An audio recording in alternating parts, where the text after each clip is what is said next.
Hello everyone, welcome to अन्वेषण IAS where quality matters. जैसा हम लोगों ने पिछले सेशंस में प्रॉमिस किया है, हम लोग ऑन ए रेगुलर बेसिस कुछ कुछ टॉपिक्स को लेकर के आपके सामने आते रहेंगे। और वैसे ही आज पॉलिटी की एक टॉपिक है हमारा, जुरिस्डिक्शन ऑफ सुप्रीम कोर्ट। जब कभी भी हम लोग सुप्रीम कोर्ट की बात करते हैं तो कुछ बेसिक चीज़ें हमारे दिमाग में आ जाती हैं, but when we talk about examination तो हमें समझना होगा कि कुछ और डायमेंशन है जो हमें देखना होगा with reference to this supreme court. उन्हीं में से एक डायमेंशन है जुरिस्डिक्शन ऑफ सुप्रीम कोर्ट। लेकिन जुरिस्डिक्शन ऑफ सुप्रीम कोर्ट शुरू करने से पहले मैं कुछ और चीजें क्लियर करना चाहूंगा। वो ये है कि सुप्रीम कोर्ट और उसका इवोल्यूशन।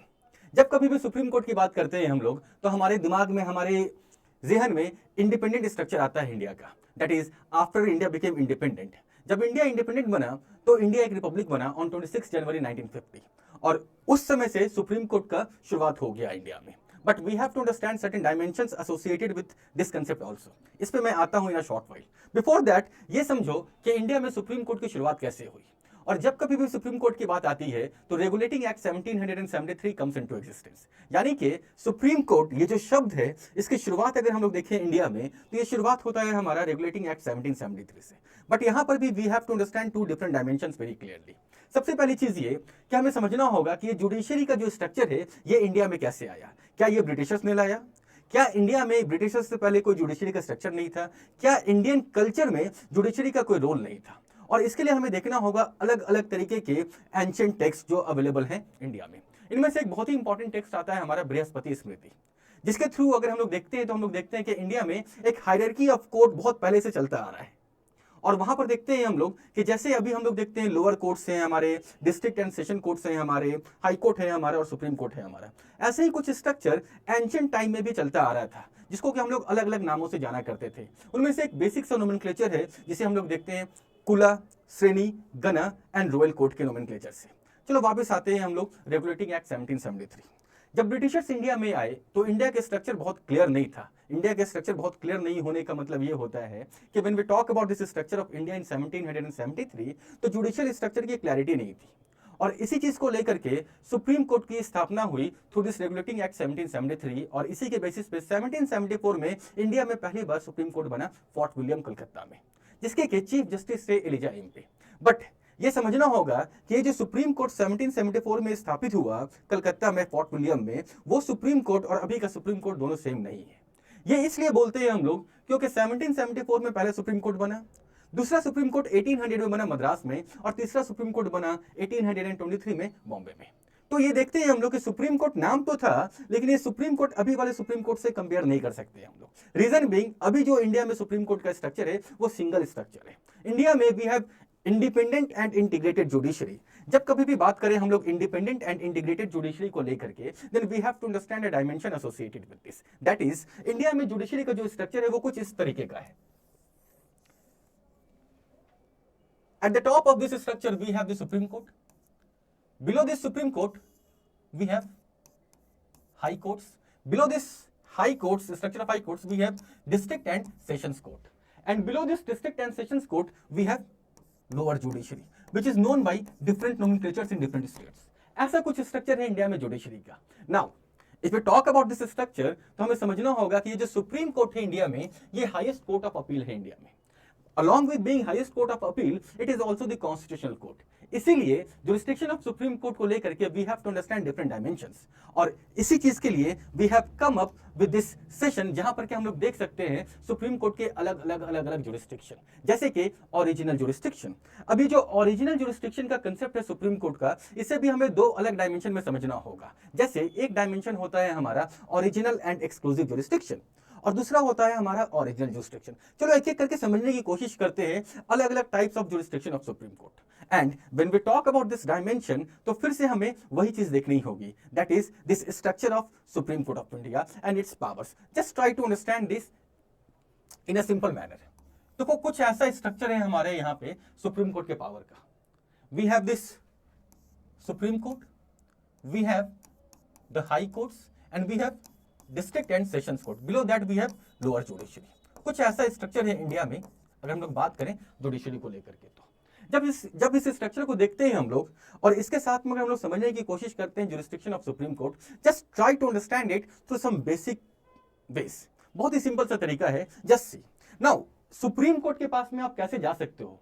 सुप्रीम कोर्ट किसी चीज को कैसे ले सकता है, यही होता है जुरिस्डिक्शन ऑफ सुप्रीम कोर्ट। और जब हम लोग इस डायमेंशन की बात करते हैं तो एक तरीका यह हो सकता है जाने का कि we can go directly to the Supreme Court. मतलब ये एक ऐसा तरीका हो गया जिसमें कि आप कहीं और नहीं जा रहे हो, सीधा कहां जा रहे हो, सुप्रीम कोर्ट में जा रहे हो। जब कभी भी कोई ऐसा तरीका होता है इसे कहते हैं हम लोग original and exclusive jurisdiction of supreme court. यानी कि जब कभी भी बात करें हम लोग सुप्रीम कोर्ट जाने का और आप सिर्फ और सिर्फ सुप्रीम कोर्ट जा सकते हो, दैट इज कहीं और किसी और रास्ते से नहीं जाना है आपको, आप सिर्फ और सिर्फ सुप्रीम कोर्ट जा सकते हो। ऐसे जुरिस्डिक्शन को कहते हैं original and exclusive jurisdiction of supreme Court, जो कि आर्टिकल 131 ऑफ इंडियन कॉन्स्टिट्यूशन में स्पेसिफाइड है। हालांकि इसमें भी कुछ बेसिक डायमेंशन है जो हम लोग एक एक करके देखेंगे अभी। यानी कि जब कभी भी हम लोग बात करें ओरिजिनल एंड एक्सक्लूसिव जुरिस्डिक्शन को लेकर के, तो इसमें वैसे केसेस होते हैं जिसमें सिर्फ और सिर्फ सुप्रीम कोर्ट जाया जा सकता है और किसी डायमेंशन में और किसी तरीके से नहीं जा सकते हैं आप। यानी कि ना आप लोअर कोर्ट में जाओगे, ना आप डिस्ट्रिक्ट एंड सेशंस कोर्ट में जाओगे, ना आप हाई कोर्ट में जाओगे, आप सिर्फ और सिर्फ सुप्रीम कोर्ट में जाओगे। जब कभी भी कोई ऐसा डायमेंशन होता है जिसमें सिर्फ और सिर्फ आप सुप्रीम कोर्ट जा सकते हो, इसे कहते हैं हम लोग original and exclusive jurisdiction of supreme court. On the other hand, there can also be a process जिसमें कि you can go to the Supreme Court, but along with going to the Supreme Court, you can also go to the High Courts. अब देखो यहाँ पे क्या हो रहा है, यहाँ पर ये एक ऐसा ऑप्शन आ जा रहा है कि you can go to the Supreme Court, but along with going to the Supreme Court, you can also go to the High Courts. इसे कहते हैं हम लोग writ jurisdiction of Supreme Court.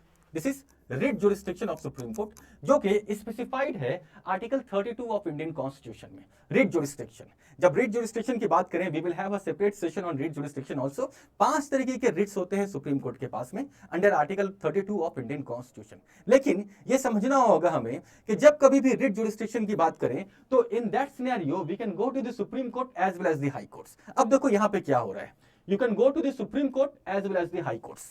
जब आप दोनों जगह जा सकते हो तो this is called the writ jurisdiction. बहुत लोग इसे ओरिजिनल जुरिस्डिक्शन भी कहते हैं, लेकिन जब कभी भी हम लोग कॉन्स्टिट्यूशनल प्रोविजंस के बेसिस पे बात करें और अगर हम लोग बात करें ओरिजिनल जुरिस्डिक्शन की, तो वहां पर कंसेप्ट आता है हमारा आर्टिकल 131 का, जहां पर के फेडरल डिस्प्यूट देखा जाता है। So in that case individuals can not go, states go for that case. जब कभी भी दो स्टेट्स के बीच में या सेंटर और स्टेट्स के बीच में डिस्प्यूट होता है, that comes under the original jurisdiction of supreme court under article 131 of Indian constitution. इसके अलावा एक और डायमेंशन है ये ओरिजिनल जुरिस्डिक्शन का, वो ये है कि जब कभी भी कोई डिस्प्यूट होता है in the election of president, then in that case also we have this original and exclusive jurisdiction, that is election dispute of president comes under this original jurisdiction of supreme court। यानी कि उस case में you cannot go into any other judicial structure, you can only go to the supreme court। तो ये हो गया हमारा 2 तरीके का jurisdiction, that is original jurisdiction and writ jurisdiction। इसके अलावा और भी jurisdictions होते हैं सुप्रीम कोर्ट के, जैसे इनमें से एक बहुत ही इंपॉर्टेंट jurisdiction है, वो है हमारा appellate jurisdiction। अब देखो Supreme Court is the highest court of appeal as I had specified earlier also. यानी कि when you go to the lower court, it is not necessary that you will be satisfied from that decision. So from this lower court you will go to the next level, again to the next level, again to the next level. So when you go to the Supreme Court through this process of appeal, it is called appellate jurisdiction, mentioned under article 132, 133 and 134 of Indian Constitution. This is appellate jurisdiction of Supreme Court. Now the point is, whenever you are going to the Supreme Court through this process of appeal, आप क्या कर रहे हो, appeal के through Supreme court में जा रहे हो, एक कोर्ट से दूसरे कोर्ट, दूसरे कोर्ट से तीसरे कोर्ट, तीसरे कोर्ट से चौथे court. This is called appellate jurisdiction of Supreme Court. Appellate jurisdiction of Supreme Court, article 132, 133 and 134. And if you see this appellate jurisdiction of Supreme Court, तो इसमें लोअर कोर्ट से supreme court तक जाने का जो process है ये बहुत ही इंपॉर्टेंट है, और this makes the Supreme Court of India highest court of appeal. इसीलिए आप देखोगे कि बहुत जगह पर सुप्रीम कोर्ट के नोमेनक्लेचर में हाईएस्ट कोर्ट ऑफ अपील भी लिखा रहेगा, क्योंकि ये एपीलेट जुरिस्डिक्शन का फाइनल स्ट्रक्चर सुप्रीम कोर्ट के पास में आता है। Again if you move forward to this jurisdiction of supreme Court, तो इसके अलावा और भी जुरिस्डिक्शन है सुप्रीम कोर्ट के, जैसे एक और इंपॉर्टेंट जुरिस्डिक्शन आता है सुप्रीम कोर्ट का, which is known as appeal by special leave. बहुत फेमस है ये SLP के नाम से, स्पेशल लीव पिटीशन के नाम से, SLP, special leave petition. When you go to the Supreme Court, you will see that you have a lot of option of Supreme Court, a lot of option of this appeal by special leave। अब देखो होता क्या है, इस पूरे structure में समझने की कोशिश करो। Whenever you talk about the Supreme Court, हमने देखा अलग अलग तरीके से we can go to the Supreme Court, but apart from all these things, ये एक एक्स्ट्रा ऑर्डिनरी तरीका होता है जिसके through Supreme Court can take any case pending at any level, any case which is to be decided, which has been decided, or anything like that, excluding this court martial and these things, whatever case is there, that case can directly go to the Supreme Court through this process of SLP, special leave petition. But you have to understand that it cannot be claimed as a matter of right. It is in the discretion of Supreme Court कि उसे क्या लेना है SLP में, क्या नहीं लेना है. एक अलग फॉर्म आता है इसका, फॉर्म 28 ऑफ सुप्रीम कोर्ट, जिसे आपको भरना होता है और उसके बेसिस पे SLP फाइल किया जाता है. So we have seen original, we have seen writ, we have seen appellate, and we have seen SLP, that is special leave petition. इसके अलावा we have to understand two more dimensions of the Supreme Court's power. एक dimension हमारा होता है with reference to advisory jurisdiction of Supreme Court. So whenever we talk about this advisory jurisdiction of Supreme Court, we have to understand that under Article 143 of Indian Constitution, Article 143 of Indian Constitution, Supreme Court can give advice to the President, or President can seek advice from the Supreme Court. If we say this line, this will be much better, that President can seek advice from the Supreme Court under Article 143 of Indian Constitution. But we have to also understand two dimensions associated with this. The first dimension is, do you think that the advice given by the Supreme Court is bound on the present, और it is a judicial pronouncement. Judicial pronouncement का मतलब यह होता है कि अगर कोई judicial pronouncement है तो उसे आपको मानना ही होगा. So if the advice has been given by the Supreme Court, क्या प्रेसिडेंट को उसे मानना ही है या प्रेसिडेंट उसे नेग्लेक्ट भी कर सकता है. ऑन द अदर हैंड, हमें एक और डायमेंशन समझना होगा कि अगर प्रेसिडेंट एडवाइस मांगता है तो क्या यह जरूरी है कि वो एडवाइस सुप्रीम कोर्ट दे ही. इस चीज को लेकर के दो अलग डायमेंशन है. पहला डायमेंशन ये है कि whenever we talk about advice दो तरीके से हो सकता है. एक हो सकता है with reference to pre constitution, और दूसरा होता है with reference to post constitution. एक सिंपल सा तरीका है, अगर कोई भी एडवाइस प्रेसिडेंट ऑफ इंडिया मांगती है जो कि प्री कॉन्स्टिट्यूशनल मैटर्स पे है, तो इस सिनेरियो में Supreme Court has to give this advice. मतलब अगर प्रेसिडेंट ने एडवाइस मांगा प्री कॉन्स्टिट्यूशनल मैटर्स में, तो सुप्रीम कोर्ट को एडवाइस देना ही होगा प्रेसिडेंट को. ऑन द अदर हैंड, ये जो दूसरा मैटर है पोस्ट कॉन्स्टिट्यूशनल, इसमें जरूरी नहीं एडवाइस देना है, यानी कि इसमें सुप्रीम कोर्ट एडवाइस दे भी सकती है और नहीं भी दे सकती है. और इन दोनों सिनेरियो में it is not treated as a judicial pronouncement, यानी कि it is just an advice and not an order. तो जो भी एडवाइस सुप्रीम कोर्ट देती है वो एडवाइस जरूरी नहीं है कि प्रेसिडेंट उसे माने. कुछ इंपॉर्टेंट केसेस हैं with reference to this advice, जिसको कि हम लोग केसेस के नाम से जानते हैं, हालांकि वो केसेस है नहीं. जैसे बेरूबरी यूनियन केस. कोई केस नहीं था बेरूबरी यूनियन, वो एक प्रेसिडेंशियल रेफरेंस था. जैसे थर्ड जजेस केस, ये कोई केस ही नहीं है. आज तक हमें गलत बताया गया है कि थर्ड जजेस केस कुछ है, ये कोई केस था ही नहीं. It was mainly presidential reference. अब वो जो रेफरेंस, जो एडवाइस सुप्रीम कोर्ट ने दिया, वो एडवाइस बाइंडिंग नहीं था प्रेसिडेंट पे, ना ही बेरूबरी यूनियन केस में, जिसमें कि बोला गया था very famous line that preamble is not an integral part of the constitution of India. Again if you see this, so this is advisory jurisdiction of supreme court. ये है हमारा एडवाइजरी जुरिस्डिक्शन. इसके अलावा बहुत सारे स्पेशल पावर्स भी हैं supreme Court के, जिन्हें हम लोग अलग अलग तरीके से देखते हैं. तो ये कुछ पावर्स हो गए सुप्रीम कोर्ट के. To sum this whole concept, I would like to explain this again in one simple line. एक बार फिर से समझने की कोशिश करो सब लोग. Whenever we talk about this jurisdiction of supreme Court, ऐसा कुछ स्ट्रक्चर है इंडिया में सुप्रीम कोर्ट का, high courts, district and sessions court and lower court. अब देखो, एक सिंपल से इमेज से we can understand this whole jurisdiction of supreme Court. सबसे पहले क्या ऑप्शन हो गया हमारा? सबसे पहला ऑप्शन हो गया हमारा only to Supreme Court, that is Article 131 of Indian Constitution. This is called original jurisdiction or original and exclusive jurisdiction of Supreme Court. यानी कि ये वैसे केसेस हो गए जिसमें you can only go to the Supreme Court and no other court. दूसरा dimension हो गया हमारा जहां पर के we can go to the Supreme Court as well as high courts. This is called writ jurisdiction. तीसरा कंडीशन हो गया हमारा, the third condition is ये अपील वाला, through the process of appeal. This is called appellate jurisdiction. This is appellate jurisdiction. इसमें क्या हो रहा है? Through the process of appeal you are going to the Supreme Court. और एक और जुरिस्डिक्शन हो गया हमारा appeal by special leave. Any case can be taken up by the Supreme Court. कोई भी केस सुप्रीम कोर्ट ले सकता है. This is called appeal by special leave. ये जुरिस्डिक्शन का बेसिक सा तरीका हो गया. और इसके अलावा we have one more dimension, that is advisory jurisdiction, जो कि अलग से होता है किसके लिए, सिर्फ और सिर्फ प्रेसिडेंट ऑफ इंडिया के लिए, किसी और के लिए नहीं। बट ये समझना होगा कि प्रेसिडेंट ऑफ इंडिया का मतलब प्रेसिडेंट ऑफ इंडिया नहीं, मुर्मू मैम नहीं है, ये है council of ministers headed by prime minister.